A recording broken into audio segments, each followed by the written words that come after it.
हो जाता है।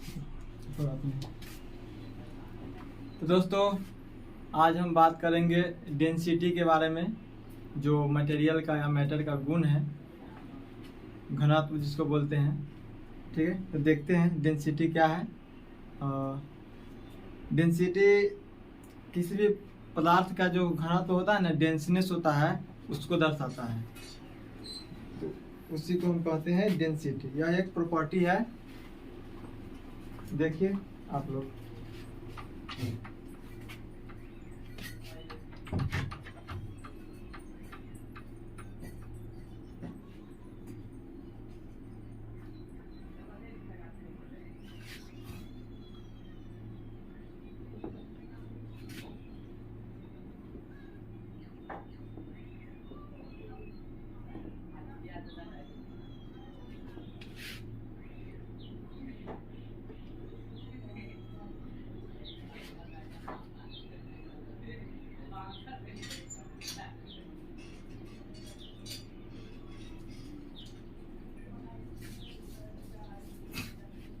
घनत्व किसी पदार्थ का वह गुण है जो उसके घनता को दर्शाता है। वो कितना घना है उसको दर्शाता है। और इसका एक और डिफिनीशन है, उसको देखिएगा।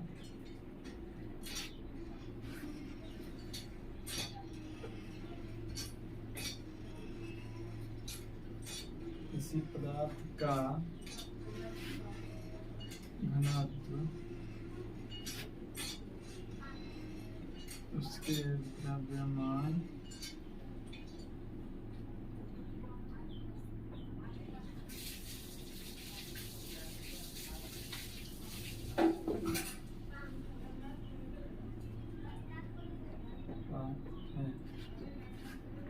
किसी पदार्थ का घनत्व उसके द्रव्यमान और आयतन का अनुपात है। क्या है? अनुपात, रेशियो।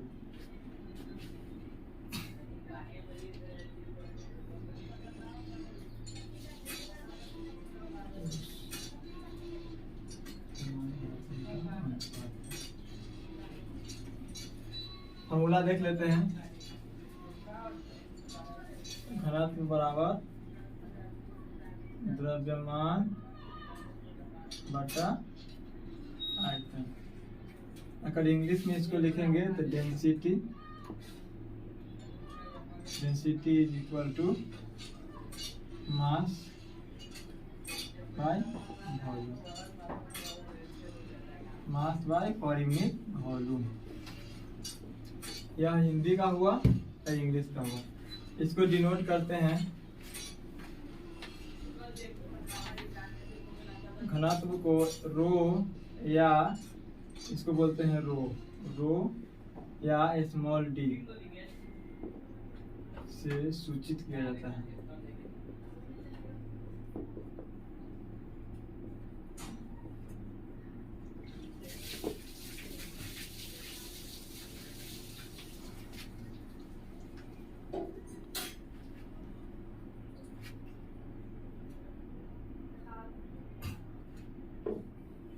थोड़ा देख लेते हैं इसका क्या। हम लोग पहले हिंदी में समझ लीजिए, हिंदी वाला छात्र जो भी है वो देख लीजिए। घनत्व किसी पदार्थ का वह गुण है जो उसके घनता को दर्शाता है। जो कितना घना है उसको दर्शाता है, यही गुण है। इसको दूसरा वर्ड में हम लोग कहते हैं, दूसरे शब्द में, it is the ratio of mass पर यूनिट वॉल्यूम। यह जो रेशियो है, द्रव्यमान और आयतन का अनुपात, उसी को क्या कहते हैं? डेंसिटी, घनत्व। किसी पदार्थ का घनत्व उसके द्रव्यमान, यहाँ पे थोड़ा सा मिस्टेक हो गया, उसके द्रव्यमान और आयतन का अनुपात है। और उसका द्रव्यमान कितना है और उसके आयतन, जितना एरिया घेरा हुआ है, उससे भाग करेंगे तो क्या निकलेगा? उसका डेंसिटी निकलेगा, घनत्व निकलेगा। घनत्व को रो या स्मॉल डी से सूचित किया जाता है। इस यहाँ पे आप लिख सकते हैं rho is equal to M by V. इसी में ऐड करना है, फॉर्मूला कर दीजिए, कोई दिक्कत नहीं। हम थोड़ा जान लेंगे, उसके बाद फिर देखेंगे ठोस का घनत्व, लिक्विड का घनत्व और गैस का घनत्व।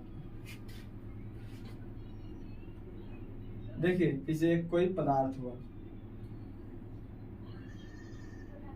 उसको हम यहाँ पे फिल किए हैं, रखे ऊपर से शेप रख के छोड़ दिए हैं, जिसमें इसका पार्टिकल क्या है, थोड़ा दूर दूर है, क्या है, थोड़ा दूर दूर है।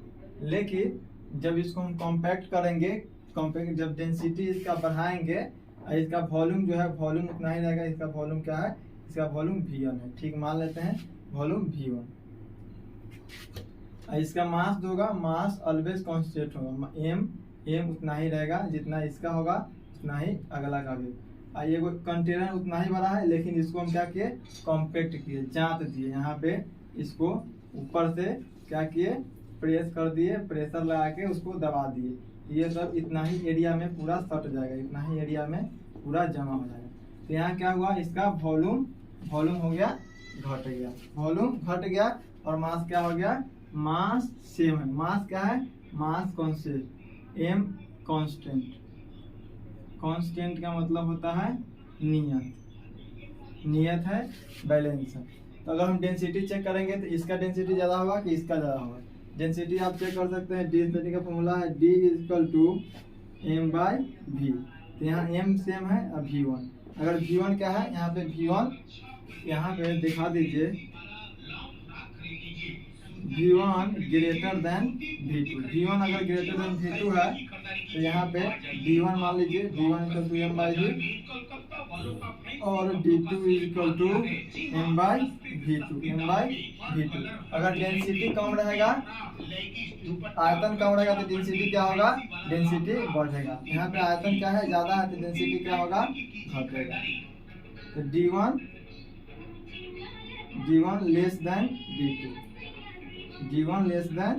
D2, ऐसे आप लोग समझ सकते हैं। इसको हम लोग जांच दिए, क्या किए, कॉम्पैक्ट किए। तो जांचने पर क्या होता है, उसका घनत्व बढ़ता है।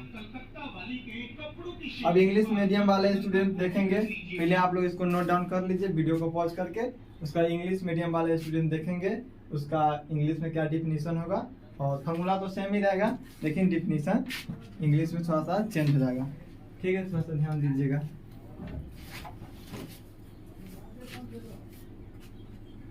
डेंसिटी नोट कर लीजिएगा आप लोग वीडियो को पॉज करके।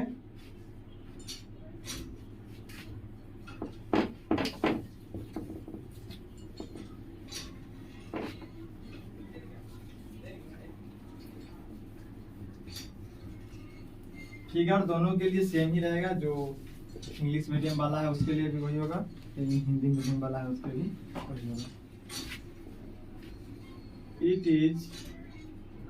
It is the property of substance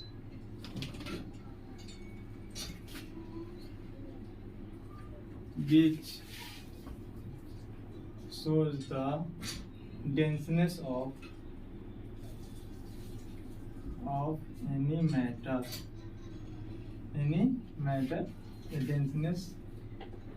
डेंसनेस भी सीधे छोड़ सकते हैं, उसका क्या है, घनता को दर्शाता है। दूसरा डिफिनेशन देख लीजिएगा, it is defined as the ratio of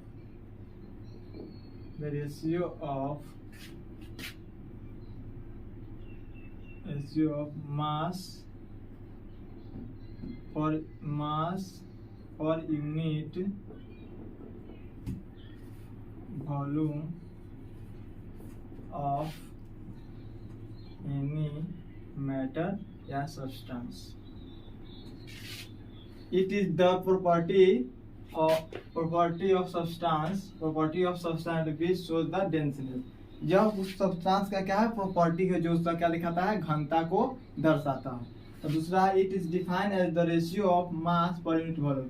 इसका फॉर्मूला क्या होगा, डेंसिटी = मास पर यूनिट वॉल्यूम।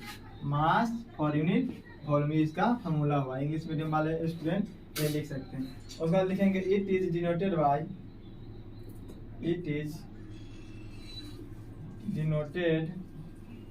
बाय क्या है, रो और स्मॉल टी, इसको कहते हैं रो कह देंगे इस साइन को। और यहाँ पे देखिए एग्जाम्पल तो आप लोग समझ गए होंगे, V1 ज़्यादा है तो D1 कम होगा, और V2 यहाँ पे कम है, D2 ज़्यादा होगा। ये आप लोग फॉर्मूला से समझ गए होंगे। अब देखिए यहाँ पे आप लोग नोट कर लीजिएगा इसको, तो फिर हम बताते हैं ठोस, द्रव और गैस किसका डेंसिटी कितना होगा उसके बारे में। नोट कर लीजिएगा। तो देखिए आगे चलते हैं।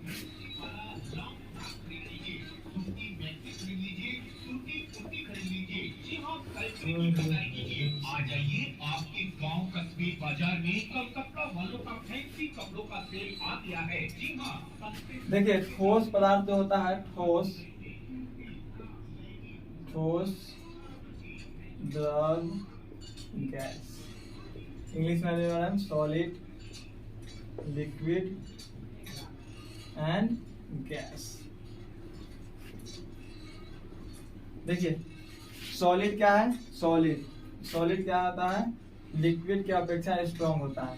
इसका अट्रैक्शन फोर्स जो होता है ना, फोर्स ऑफ अट्रैक्शन वो ज्यादा होता है। इनके मोलिक्यूलर पार्टिकल के बीच, मोलिक्यूल के बीच अट्रैक्शन फोर्स ज्यादा होगा। तो डेंसिटी जो होता है इसका क्या होता है, इसका ज्यादा होता है। सबसे ज्यादा होता है ठोस का, उसके बाद द्रव का और सबसे कम गैस का। तो यहाँ लिख सकते हैं हाईएस्ट डेंसिटी इसका हायर और इसका होगा लोअर या लोवेस्ट। इन तीनों में सबसे ज्यादा होगा ठोस का, उसके बाद होगा लिक्विड का जो पानी है, और उसके बाद गैस का। गैस का मतलब जिसे गैस हुआ। अब उसके बाद फिर देखते हैं हवा जो होता है ना, गर्म हवा और ठंडा हवा। गर्म हवा,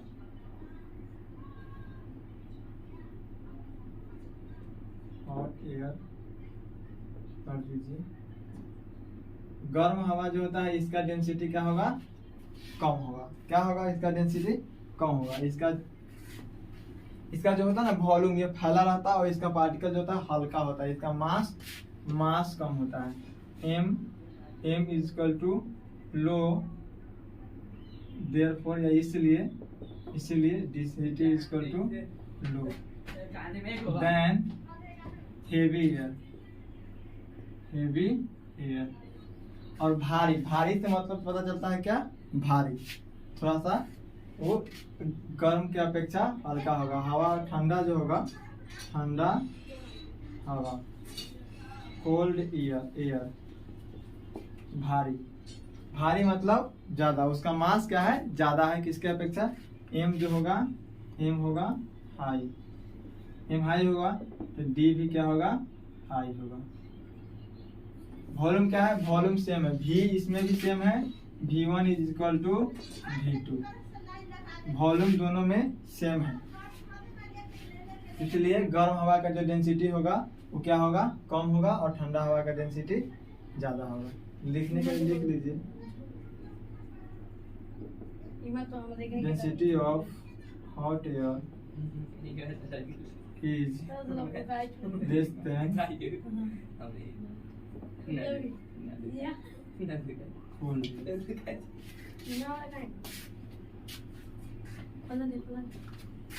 density of hot air is less than cold air. गर्म हवा का जो डेंसिटी होगा ठंडा हवा से क्या होगा, कम होगा। ठीक है, उम्मीद करते हैं कि डेंसिटी आप लोगों को समझ में आ गया होगा, और नहीं समझ में आया, चाहे कोई और टॉपिक पे वीडियो बनाना हो तो आप कमेंट करें। उसके बाद फिर आप लोग देखें, समझे और अपने पढ़ाई का महत्व समझ के तो मेहनत करें। हमको उम्मीद है कि आप लोग एक बार अगर इसको समझ लीजिएगा, पढ़ लीजिएगा, तो यह भूलने वाला बात है नहीं। इतना सिंपल तरीका से इजी वे में बताया गया है। ठीक है, जय हिंद, जय भारत।